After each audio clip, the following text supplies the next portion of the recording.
Welcome back in, everyone. Thank you for staying with us. Tonight we are joined by Dan Dixon from the University of Maine's Office of Sustainability. Dan, thank you so much for being here. How are you doing tonight?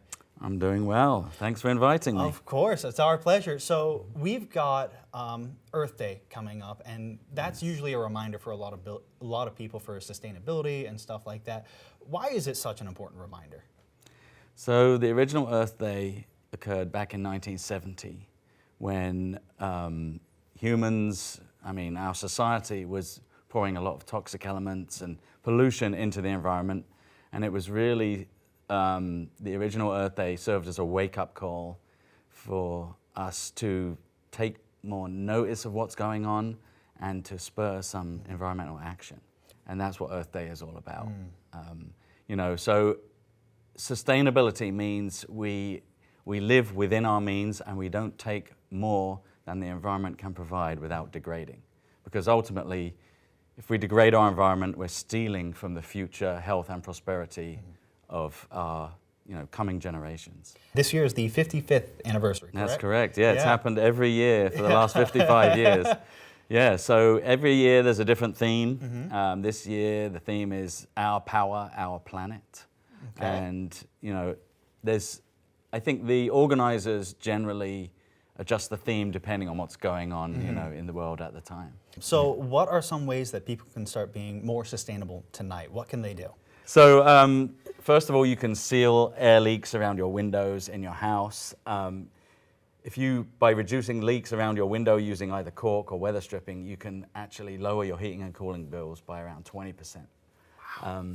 There are some companies that produce custom fit window inserts. One of them is called window dressers. And these will actually double the insulation value of a single pane window. And that's a win-win. It saves you money, you use less energy, and it makes you more comfortable in your house. Second of all, if you have the ability, like enough space on your property, you could start up a little compost pile and begin composting your food waste. But prior to that, you should really focus on reducing your food waste in the first place. You can recycle. If your municipality offers that, you should recycle all of your plastics, metal, paper, cardboard, and glass. For Earth Day, we have students doing all kinds of fun stuff all over the campus. And in fact, they came to me this year and they said, we don't want to do an Earth Week. Normally we do an Earth Week, right? Not just an Earth Day. We normally do an Earth Week. This year they said we want to do an Earth Month. So we started on April 1st and we've been doing events all month. And so really, really great stuff. Events that we have yet to come are the Terrell House Open Garden, wildflower seed bomb making. Okay. That sounds really fun. Mushroom log inoculation workshop. That sounds really good. Yeah. So you can grow your own edible mushrooms. There's a spawning run 5K, and the one that's near and dear to my heart is the release of Spire issue number 9, which is an environmental journal that is run by students, and this is in its 9th year.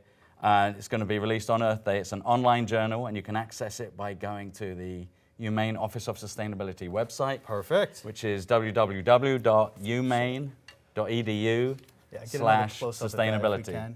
That's awesome. Well, Dan, thank you again so much. We will have a link to the journal on our website under this interview, and then we'll also have a rundown of everything that the university has going on this month. Thank you again so much for being here tonight. We really appreciate it. Thank you. All right. After the break, we'll have your full 5-day forecast and more.